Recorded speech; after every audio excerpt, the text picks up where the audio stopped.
David Doogan, at the time of your arrest in 1995, you were the prime suspect in 13 other robbery, homicide-related cases. You confessed to the murder of Mary and Richard Aldrich, but did not comment on the other suspected killings. You are currently serving... Excuse me, Miss Bennett. Yes? Can I correct you on something? You have a very nice speaking voice. And you have a decent interview technique. It is your cue writing, however, that could use a little work. Allow me to demonstrate. David Doogan, at the time of your arrest in 1995, you were the prime suspect in 13 other robbery, homicide-related cases. You confessed to the murder of Mary and Richard Aldrich, but did not comment on the other suspected killings. You are currently serving 2 consecutive life sentences without the possibility of parole. Do you remember the case of Karen Walter? The name doesn't ring a bell for me. However, I'm going to have to ask you if you wish to continue this conversation today, to turn and face me directly and put away the flashcards. Of course. Very good. Thank you. David, you have never agreed to speak with press before today.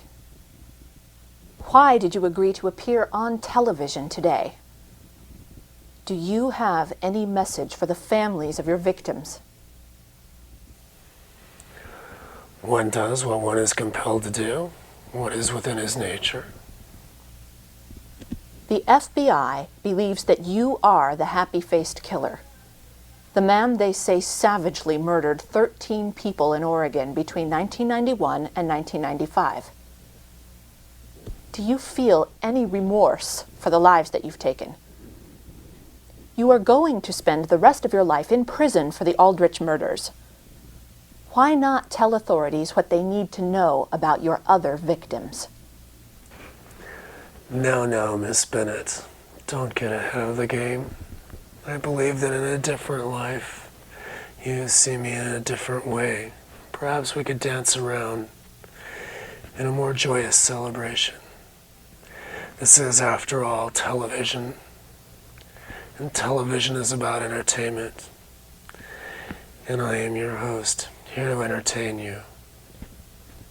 So you do not remember the case of Karen Walter? She was a barmaid at the Bridgeport Inn who was murdered in 1991 on her way to make an ATM deposit. The forensic pathologist says that the murder closely resembles the style of the happy-faced killer. Well, get the trucks ready with the headline news and have them polish your Pulitzer Prize. I'm certain there's a copycat killer acting out his own sick fantasies on the world. I don't think so. What about Meghan Starr? That name means nothing to me. Your producer brought along a video today. Are we going to be segueing to a video now? My birth name is Meghan Starr. I was 38 years old at the time of my death, on January 27th, 1991. I felt the first stab of the knife pierce into my skin. It was then that I was able to muster up enough strength to claw at his neck with my fingernails. When I close my eyes, I can still see him. He is David Doogan. David Doogan. David Doogan. David Doogan. You may get your trophy yet.